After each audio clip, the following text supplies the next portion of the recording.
قبلہ اول کی مکمل تاریخ عبرانی زبان میں یروشلم اور عربی زبان میں القدس کے نام سے معروف تاریخی شہر بیت المقدس، جس کے معنی پاک گھر ہیں، ان شہروں میں سے ایک ہی جسے نوع انسانی عزت و احترام کی نگاہ سے دیکھتی ہے۔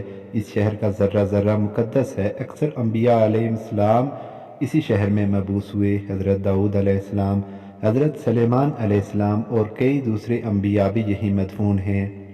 بیت المقدس متعدد مرتبہ تخت و تاراج ہوا ہے۔ یہاں کی آبادیوں کو کئی بار زبردستی جلا وطن کیا گیا اور ان کی گلیوں میں ان گنت جنگیں لڑی جا چکی ہیں جن میں خون کے دریا بہہ چکے ہیں۔ یہ دنیا کا وہ واحد شہر ہے جسے یہودی، مسیحی اور مسلمان تینوں مقدس مانتے ہیں۔ یہودیوں کا عقیدہ ہے کہ یہ وہ جگہ ہے جہاں سے کائنات کی تخلیق ہوئی۔ یہیں پر حضرت ابراہیم علیہ السلام نے اپنے بیٹے کی قربانی کی تیاری کی تھی۔ یہاں پر موجود مغربی دیوار یہودیوں کی اہم مذہبی یادگار ہے، جسے دیوار گریہ بھی کہا جاتا ہے، جو حضرت سلیمان علیہ السلام کی تعمیر کردہ ہیکل سلیمانی کی ایک دیوار کا کچھ بچا ہوا حصہ ہے۔ عیسائی کہتے ہیں کہ حضرت عیسیٰ علیہ السلام کی جائے پیدائش یعنی بیت الخم یہیں واقع ہے۔ عیسائیوں کے مطابق حضرت عیسیٰ علیہ السلام کو یہی مصلوب کیا گیا اور اس شہر میں ان کا سب سے مقدس کلیسا واقع ہے۔ مسلمانوں کے اعتقاد کے مطابق حضرت محمد مصطفیٰ صلی اللہ علیہ وآلہ وسلم ہجرت کے بعد 17 ماہ تک اس طرف رخ کر کے نماز پڑھاتے رہے۔ جب آپ صلی اللہ علیہ وآلہ وسلم معراج کے لیے گئے تو معراج پر جانے سے قبل اسی شہر میں واقع مسجد اقصیٰ میں آپ صلی اللہ علیہ وسلم نے تمام انبیاء علیہ السلام کی امامت کروائی۔ یہی وجہ ہے کہ مسلمان اور مسیحی 1000 سالوں تک اس شہر پر قبضہ کے لیے برسر پیکار رہے۔ ماہرین آثار قدیمہ کے مطابق 7000 سال قبل بھی بیت المقدس میں انسانی آبادی موجود تھی۔ اسی طرح یہ دنیا کے قدیم ترین شہروں میں سے ایک ہے۔ 1000 سال قبل مسیح حضرت داؤد علیہ السلام نے یہ شہر فتح کر کے اسے اپنی سلطنت کا دارالحکومت بنایا تھا۔ انہوں نے 33 سال تک اس شہر پر حکومت کی۔ حضرت داؤد علیہ السلام کی وفات کے بعد ان کے بیٹے حضرت سلیمان علیہ السلام نے بیت المقدس میں ایک معبد تعمیر کروایا جسے ہیکل سلیمانی کہا جاتا ہے۔ ہیکل سلیمانی میں تابوت سکینہ رکھا تھا۔ تابوت سکینہ ایک صندوق کا نام ہے جو شمشاد کی لکڑی کا بنا ہوا ہے۔ اس صندوق میں حضرت موسیٰ علیہ السلام کا عصا، ان کی جوتیاں، حضرت ہارون علیہ السلام کا عمامہ، حضرت سلیمان علیہ السلام کی انگوٹھی، تورات کی تختیوں کے چند ٹکڑے، کچھ من و سلوہ اور انبیاء علیہ السلام کی کچھ دیگر نشانیاں موجود تھیں۔ حضرت سلیمان علیہ السلام کی وفات کے بعد ان کے بیٹے رہبام بن سلیمان کو تخت پر بیٹھے 5 سال ہی ہوئے تھے کہ مصر کے بادشاہ نے بیت المقدس کی جانب پیش قدمی کی اور بغیر کسی مزاحمت کے شہر میں داخل ہو گیا اور ہیکل سلیمانی اور عبادت کی تمام قیمتی اشیاء شاہی خزانوں کے ساتھ لوٹ کر لے گیا۔ 640 قبل مسیح سے 700 قبل مسیح تک حکومت کرنے والے حزقیہ نے اپنے دور میں ہیکل سلیمانی کی عظمت کو دوبارہ بحال کیا۔ یہودی قوم کی پہلی تباہی و بربادی بادشاہ بخت نصر، جسے کچھ لوگ شداد کے نام سے بھی جانتے ہیں، اس کے ہاتھوں 598 قبل مسیح میں ہوئی۔ اس تباہی میں نہ صرف ہیکل سلیمانی کا نام و نشان مٹ گیا بلکہ دیگر صحائف کے ساتھ ساتھ تورات بھی غائب ہو گئی۔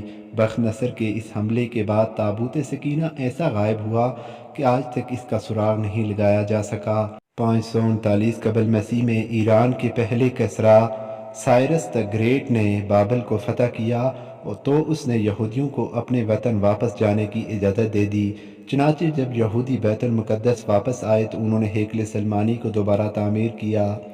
63 برس مسیح میں رومی جرنیل پمپی دی گریٹ نے ہیکل سلیمانی کو ایک مرتبہ پھر تباہ و برباد کر دیا، لیکن چند ہی سال بعد ہیروڈ دی گریٹ کے دور میں ہیکل سلیمانی کو از سر نو تعمیر کروایا گیا۔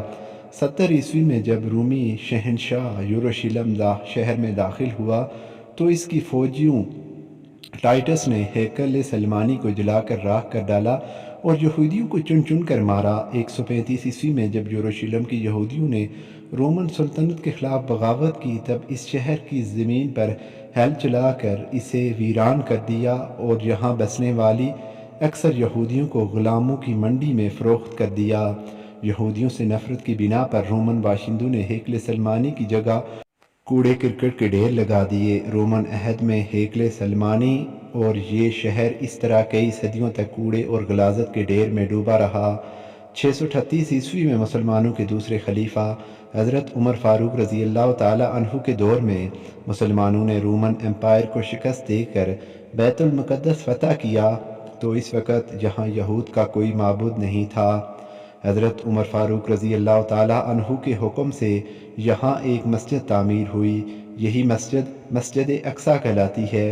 اس سادہ سی مسجد کی تعمیر کے تقریباً 50 سال بعد اموی خلیفہ عبد الملک بن مروان نے 691 عیسوی میں مسجد اقصیٰ اور قبۃ الصخرہ کی بنیاد اٹھائی۔ عربی میں قبۃ کا مطلب گنبد اور صخرہ کا مطلب چٹان ہے، اس لیے مسیحی اور یہودی قبۃ الصخرہ کو کہتے ہیں۔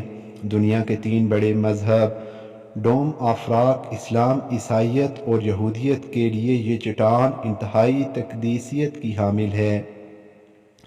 1099 عیسوی میں پہلی صلیبی جنگ کے بعد جب صلیبیوں کا بیت المقدس پر قبضہ ہو گیا تو انہوں نے مسجد الاقصیٰ میں بہت زیادہ رد و بدل کیا۔ مسلمانوں کو ایک ہاسٹل کی شکل دے کر یہاں کئی کمرے بنا لیے اور اس کا نام معبد سلیمانی رکھا۔ انہوں نے مسجد کے اندر اور مسجد کے ساتھ ساتھ ایک گرجا بھی تعمیر کر لیا۔ سلطان صلاح الدین ایوبی نے قبلہ اول کی آزادی کے لیے تقریباً 16 جنگیں لڑیں۔ بالآخر 1187 عیسوی میں سلطان صلاح الدین ایوبی نے فتح بیت المقدس کے بعد مسجد اقصیٰ کو صلیبیوں سے پاک کر دیا۔ اس کے بعد یکے بعد دیگرے 4 مزید صلیبی جنگیں لڑی گئیں، لیکن صلیبی بیت المقدس پر قبضے کا خواب کبھی پورا نہ کر سکے۔ 1229 عیسوی میں مملوک حکمران الکامل نے بغیر لڑے بیت المقدس کو جرمنی کے بادشاہ فریڈرک دوم کے حوالے کر دیا، لیکن صرف 15 سال بعد 1244 عیسوی میں سلطان خوارزم نے یہ شہر دوبارہ فتح کر لیا، جس کے بعد اگلے 673 عیسوی تک یہ شہر مسلمانوں کے پاس رہا۔ 1517 عیسوی میں سلطنت عثمانیہ کی طاقتور سلطان سلیم اول نے بیت المقدس کو اپنی ریاست کا حصہ بنا لیا۔ 1517 عیسوی سے لے کر 1917 تک یہ شہر عثمانی سلطنت کا حصہ رہا۔ عثمانی سلاطین نے اس شہر میں بے شمار تعمیراتیں کیں، شہر کے گرد دیوار تعمیر کی، سڑکیں بنائیں اور ڈاک کا نظام قائم کیا۔ 1892 میں یہاں ریلوے لائن بھی بچھا دی گئی۔ عثمانی عہد میں یہودیوں نے یہاں ایک آزاد یہودی ریاست کے قیام کی بہت کوششیں کی، البتہ سلطان عبد الحمید ثانی نے ان لوگوں کو ایسے کسی بھی اقدام سے باز رکھا، یہاں تک کہ سلطان عبد الحمید ثانی کی معزولی اور جلا وطنی کے بعد بالآخر 11 ستمبر 1917 کو برطانوی جنرل ایڈمنڈ ایلمبی نے اس وقت کے کمزور عثمانیوں کو شکست دے کر بیت المقدس پر قبضہ کر لیا۔ تمام مغربی دنیا کے اخباروں نے اس فتح پر جشن منایا۔ جنرل ایلمبی کے قبضے کے بعد یہ شہر 3 دہائیوں تک برطانوی سلطنت میں شامل رہا اور اس دوران یہاں دنیا بھر سے یہودی لا کر بسائے گئے۔ 29 نومبر 1947 میں اقوام متحدہ نے فلسطین کی تقسیم کا منصوبہ منظور کیا، جس کے تحت نہ صرف فلسطین بلکہ بیت المقدس کے بھی 2 حصے کر دیے گئے، جس میں سے مشرقی حصہ فلسطینیوں جبکہ مغربی حصہ یہودیوں کے حوالے کر دیا گیا۔ 14 مئی 1948 کو مغربی فلسطین کے یہودیوں نے اسرائیل کے قیام کا اعلان کیا۔ اس دھوکے بازی کے خلاف تمام عرب ممالک متحد ہوئے، انہوں نے مل کر اسرائیل پر حملہ کیا، لیکن انہیں اس جنگ میں شکست ہوئی۔ اس کے بعد اگلے 2 عشروں تک بیت المقدس کا مشرقی حصہ اردن کے پاس رہا، لیکن 1967 کی جنگ میں اسرائیل نے اس پر بھی قبضہ کر لیا۔ بین الاقوامی برادری آج تک اس قبضے کو غیر قانونی سمجھتی ہے۔ اسرائیلی پارلیمان نے 1950 میں سے بیت المقدس کو اپنا دارالحکومت قرار دے رکھا ہے۔ لیکن دوسرے ملکوں نے اقوام متحدہ کی قرارداد کے احترام میں بیت المقدس کے بجائے تل ابیب میں ہی اپنے سفارت خانے قائم کیے ہیں۔ عالمی برادری کے دباؤ کے باوجود اسرائیل روزمرہ کی بنیادوں پر فلسطین کی زمین ہڑپ کرتا ہے۔ آئے روز نئی کالونیاں بسائی جاتی ہیں اور ہزاروں فلسطینی اپنے گھروں سے بے دخل کر دیے جاتے ہیں، وہ بھی صرف اس وجہ سے کہ آج ہمارے پاس سلطان صلاح الدین ایوبی جیسے حکمرانوں کی جگہ کچھ ایسے حکمرانوں نے لے لی ہے جو صرف اپنے ذاتی دولت اور خزانوں میں اضافے کے طلبگار ہیں اور اس کہ خود کے مستقبل مغربی ممالک سے وابستہ ہیں، تو کس منہ سے مغرب سے جنگ لڑ سکتے ہیں؟ اور اس لیے آج ایک چھوٹا سا یہودی ملک اسرائیل ان 57 مسلمان ملکوں پر بھاری پڑ رہا ہے جو دنیا کے ایک بڑے حصے اور بحری وسائل پر قابض ہیں۔ یہ تھی بیت المقدس کی پوری تاریخ۔